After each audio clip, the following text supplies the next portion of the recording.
চাওক যে প্ৰথম কথাটো হ'ল অসমৰ মুখ্যমন্ত্ৰী ডক্টৰ হিমন্ত বিশ্ব শৰ্মা ডাঙৰীয়াই কৈছে ৰেষ্টুৰেণ্ট আৰু হোটেলত যিবোৰ নেকি আপোনাৰ আনুষ্ঠানিক জেগা য'ত হিন্দু এৰিয়া বেছি হিন্দু মানুহ বেছি থাকে তাত আপোনাৰ গো মাংস বধ কৰিবলৈ মনা কৰিছে।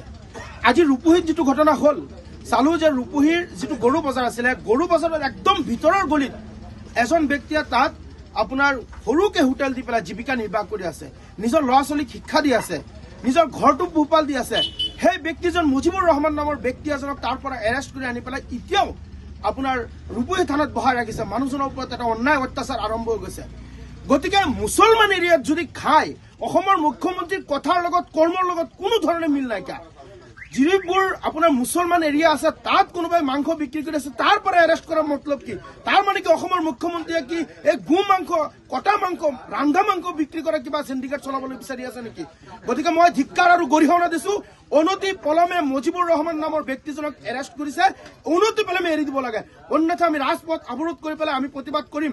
আজি আমাৰ যিসকল সংখ্যালঘু মুছলমান আছে কোনোবাই গৰু কাটিছে, যিসকল কছাই ব্যক্তি আছে তেওঁলোকে বিক্ৰী কৰিছে, তেওঁলোকৰ পেট পোহপাল দিছে, আৰু এজনে কিনি নি পেলাই আপোনাৰ হোটেলৰ মাজত এই মাংস বনাই বিক্ৰী কৰি পেলাই নিজৰ জীৱিকা নিৰ্বাহ কৰি নিজৰ ল'ৰা ছোৱালীক পোহপাল দি আছে, নিজৰ ল'ৰা ছোৱালীক শিক্ষা দি আছে। গতিকে অসমৰ মুখ্যমন্ত্ৰী আপোনাৰ ইমান হিংসা কিয়? আমাৰ মুছলমান মানুহখিনি কৰ্ম সংস্থাপন হৈ পেলাই চলি আছে, ইয়াত আপোনাৰ হস্তক্ষেপ কৰাৰ অৰ্থ কি? গতিকে আমাৰ মানুহখিনি স্বাৱলম্বী দেখিলে অসমৰ মুখ্যমন্ত্ৰী ডক্টৰ হিমন্ত বিশ্ব শৰ্মা ডাঙৰীয়াৰ হিংসা লাগে। গতিকে অসমৰ মুখ্যমন্ত্ৰীক স্পষ্ট ভাষাত কৈছো, আপুনি যিসকল মানুহ গৰু কাটি পেলাই জীৱিকা নিৰ্বাহ কৰিছে সেইসকল মানুহৰ কৰ্ম সংস্থাপনৰ ব্যৱস্থা কৰক। আমি যিমান সংখ্যালঘু এৰিয়া আছে টোটেলি আমি গৰু মাংস বন্ধ কৰি দিম। মই এটা টকশ্বত বহি পেলাই কৈছিলো যে কোনো এটা মুছলমান এৰিয়াৰ ভিতৰত আপোনাৰ গাই গৰু কাটি পেলাই তাত ভক্ষণ কৰিব নোৱাৰিব, বিক্ৰী কৰিব নোৱাৰিব। প্ৰথম প্ৰতিবাদ মই কৰিম। দেখা গ'ল আজি গাই গৰুৰ বিপৰীতে মানুহে বলদ গৰু বা বিভিন্ন গৰু কাটি আছে, সেইবোৰত আপোনালোকে ইমান ধৰণৰ আপোনালোকে হিংসা কিয়? আমাৰ মানুহখিনিক জীয়াই থাকিবলৈ আপোনালোকে দিয়ক। কি বুলি ভাবি লৈছে আমাৰ মানুহখিনিক? আজি আমাৰ মানুহখিনি কোনোবাই কিবা এটা কৰি পেলাই যদি চলে তাত চেণ্ডিকেট চলোৱাৰ আপোনালোকৰ মাথা মাৰি থাকে। গতিকে অসমৰ মুখ্যমন্ত্ৰী ডক্টৰ হিমন্ত বিশ্ব শৰ্মা ডাঙৰীয়াক স্পষ্ট ভাষাত কৈছো, যদি ইয়াৰ পিছত আৰু কোনো এটা ঠাইত এজন কছাই এজন মাংস বিক্ৰী কৰা যদি হোটেলৰ মালিকক এৰেষ্ট কৰে আমি সংখ্যালঘু মুছলমান ওলাই প্ৰতিবাদ কৰিম।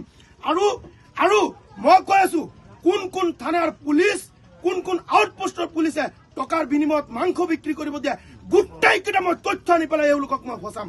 আপোনালোকে চাব, আপোনালোকে হিন্দু মানুহ গোটেই যিমান থানা আছে আউটপোষ্ট আছে আপোনাৰ IC হওক OC হওক প্ৰত্যেকজন হিন্দু মানুহ সেইসকলে গৰু মাংস টকা খোৱা ক'ত তেওঁলোকে পাইছে? গো মাতাক যদি ইমানেই সন্মান কৰে এই পুলিচৰ দালাল ৰাজ বন্ধ হ'ব লাগিব। মোক কেইবাৰ জেলত লৈ যাব, মই আৰু জেল খাটিম, মোৰ কোনো আপত্তি নাইকিয়া। কিন্তু সংখ্যালঘু মুছলমানৰ ওপৰত কৰা অন্যায় অত্যাচাৰ মাংস বিক্ৰী কৰিছে তেওঁলোকক গৈ পেলাই আপোনালোকে ধৰি আছে। অসমৰ মুখ্যমন্ত্ৰীয়ে কৈছে যে গাহৰিটো কি কয়, গাহৰিটো আমাৰ কোনো ভগৱানৰ অৱতাৰ। আৰে আপুনি জানিব লাগিব গাহৰিও ভগৱানৰ অৱতাৰ বুলি আমি গম পাওঁ। আমাৰ গাহৰিৰ লগত কোনো লেনদেন নাই। আমাৰ সংখ্যালঘু মানুহে মুছলমানে গো মাংস খায়। যদি আমি বেলেগ ধৰ্ম মানিবই লাগে তেনেহ'লে আমি ইছলাম ধৰ্মত কিয়? অসমৰ মুখ্যমন্ত্ৰী উত্তৰ দিয়ক আৰু আমাৰ মানুহখিনিক জীয়াই থাকিবলৈ দিয়ক, অন্যথা সংখ্যালঘু মুছলমান ৰাজপথ অৱৰোধ কৰি প্ৰাপ্য অধিকাৰ আমি কাঢ়ি আনিবলৈ সাব্যস্ত কৰিম। যিকোনো খবৰৰ বাবে যোগাযোগ কৰক 7099017330 লগতে 7099017110 নম্বৰত।